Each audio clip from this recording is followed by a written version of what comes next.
Hi everyone, this is Jim. Welcome to this Blitz chess postmortem. This is a postmortem of my Blitz game 249. I was white here, kicked off with d4, and my opponent played e6. So a bit of an unusual move, but after c4 and d5, I should say e6 is sort of an offer to play the French defense. So if I play e4 here, then we've just got into a French defense after d5, e4, d5, typical French setup. But you can play c4 as well, so that's the most common way to play. And then there's lots of different options here. Knight f6 would go into the Indian lines, Nimzo Indian or Queen's Indian, but d5 goes into the Queen's Gambit declined. And what we actually get after a couple more moves, knight c3 and c5, is what's known as the Tarrasch defense to the Queen's Gambit declined. So I put my pawn up here. He doesn't take it, but instead he puts his pawn on c5. Now I know a little bit about this defense because I used to play it as black. So it's an interesting defense. It's not considered the greatest defense these days. So at the top level, you won't see it played so much, but in fact it's still perfectly playable. And kind of interesting because your opponents won't expect it. So the main move here is to take. And this is the first time we've seen the Tarrasch defense in this series of Blitz games. So I'm going to cover the opening a bit, show you some of the tricks. So the main trick you need to know is, the first trick you need to know, I should say, is that if black takes this pawn, which looks like a plausible move, attacking the knight, you can take right away with the queen, but the best way to get the pawn back is to deliver this check here. You attack his king, and he can't block with the knight on c6 because the pawn's covering that square. So basically a piece has to move to d7 to block the check. b5 I guess is a move here too, but you'll do the same thing. After bishop d7, the most common move, then you grab the pawn, and this bishop is a little bit awkwardly placed on d7. It's blocking the view of the queen onto the d file. So that's the right way to play this. If your opponent takes the pawn here, takes your d pawn. But the typical Tarrasch play is e takes d5, and you get this setup of one pawn against two. And often later there's an exchange here, and black has an isolated queen's pawn that white can play against. So I do have to criticize my own play in this game. G3 is an idea in the opening. Put your bishop on G2 and attack the pawn. But the immediate G3 is a mistake.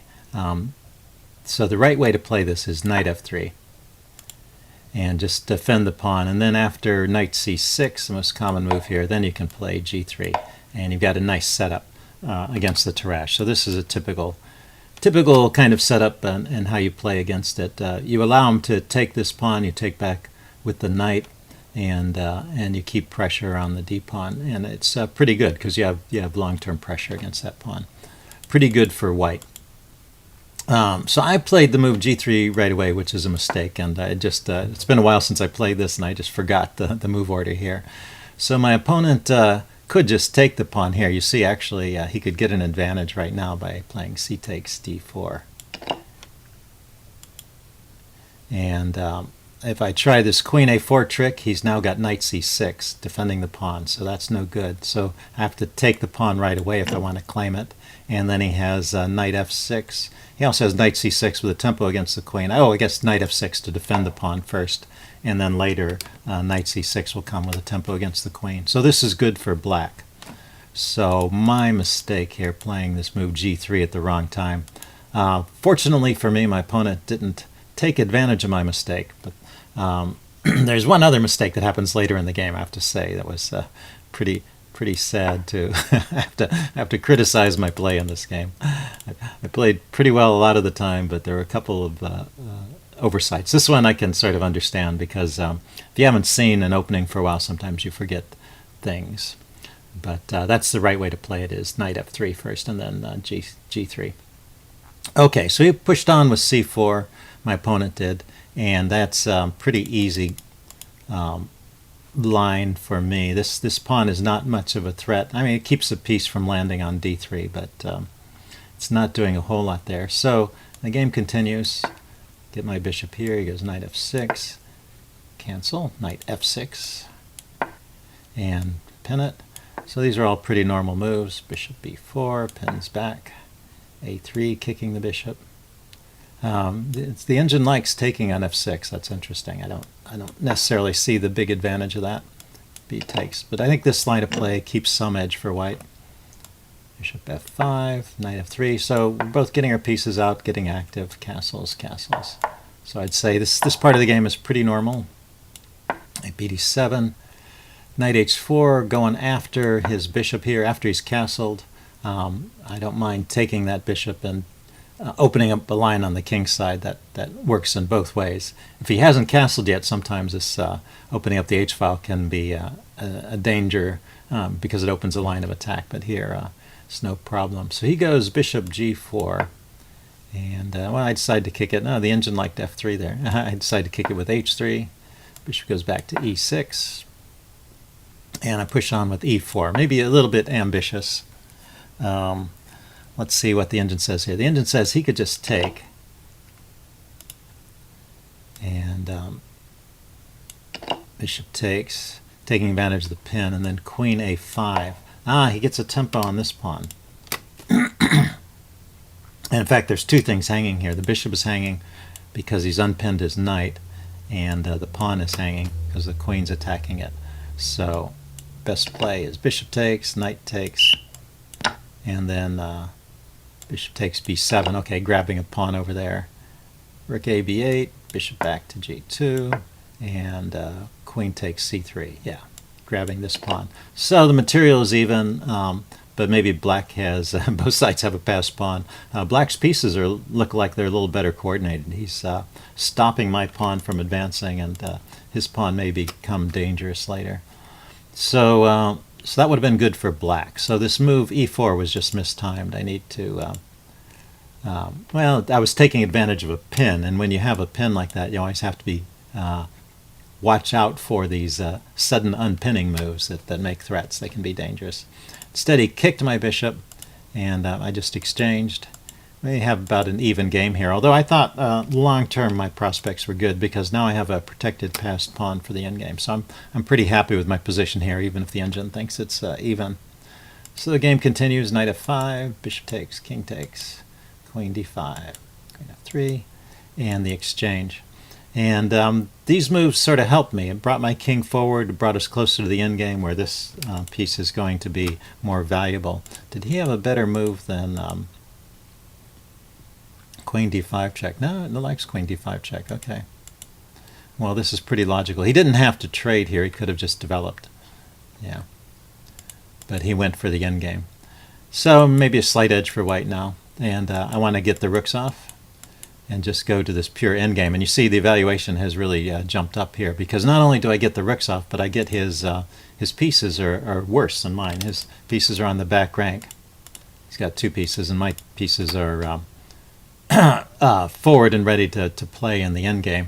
And this is probably a winning advantage already, even with the best play. So I go, and I do okay for a while here. I do king e4, but there's one moment here where I make another mistake. And this one is a little bit unforgivable. Yeah, this gives the whole game away. If my opponent had been a little bit more alert, he could have just defeated me right here after I play the move knight takes h6 check. So yeah, I guess the answer is given away there. But if you want to treat this as a tactical puzzle, what's wrong with knight takes h6 check?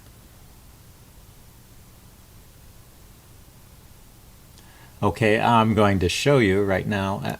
I take, and he logically attacks the knight with his king. And then where does the knight go? You always have to worry about a knight on the rim. Is it going to get trapped, especially when your opponent's king? In the endgame, when your opponent's king is nearby, it can cover a lot of squares. It's actually a powerful attacking piece in the endgame. So the knight has 4 squares it can go to. Those are covered.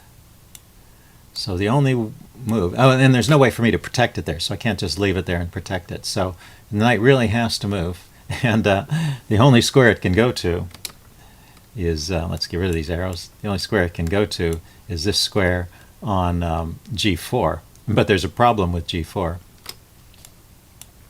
which my opponent failed to take advantage of. Problem, of course, is this move f5 check. So if we back up in this position, you know, I had plenty of time on my clock. I had an advantage, and there's no reason for me to be throwing the game away like that. It's moves like that that keep me from having a better rating than I do. So, but g6 rather was played. I took it. He went king g7 to attack it. I retreated, and then he played knight d6 check. So this just lets me off the hook. Really helps me, brings my king forward, and now the game is really lost. I don't think I make a blunder from this point forward. Let's see. He tries knight b5. I grab another pawn. He grabs on a3. He may get some action with these queenside pawns, some counterplay, but my pawn is just closer, and my king is over here in position to stop these pawns. So I went king c5, just getting out a check and helping this pawn to promote. He goes b6 check. Just keep marching forward. I had calculated also that my knight can get over here in 2 moves and stop his pawn from queening. So at least that calculation I did. Very important, these kind of race conditions in the endgame. You really need to make sure you get them all right. Okay, the knight went to c4, getting out of the way of his a pawn, which he's planning to push, and I start pushing my d pawn. And now I have room for one more push. He takes, I take, and then he pushes on with a4, but it's too late. As we saw before, the knight is quick enough to get over here and stop it. So there's no real need to play on, but my opponent kept playing, and there was a cute finish, so we'll go all the way to the end here. Brought his king forward and gobble up the pawn. He pushes this pawn forward, and I start pushing my c pawn, which now is going to queen. There's no real way to stop it. King e4. Okay, that's right, he can't go there because of the king d3 chasing my knight into the corner. I figure I'm queening first, so it's not a problem. King c3, he's going after my knight. I push, and I let him take the knight, because after king takes knight, there's this very cute checkmate. Okay, so that's how the game finished, and yet another reminder to stay alert all through the game, no matter how much of an advantage you have. And so I hope you guys enjoyed that. Leave any comments you have in the section below, and I will see you again soon. Bye.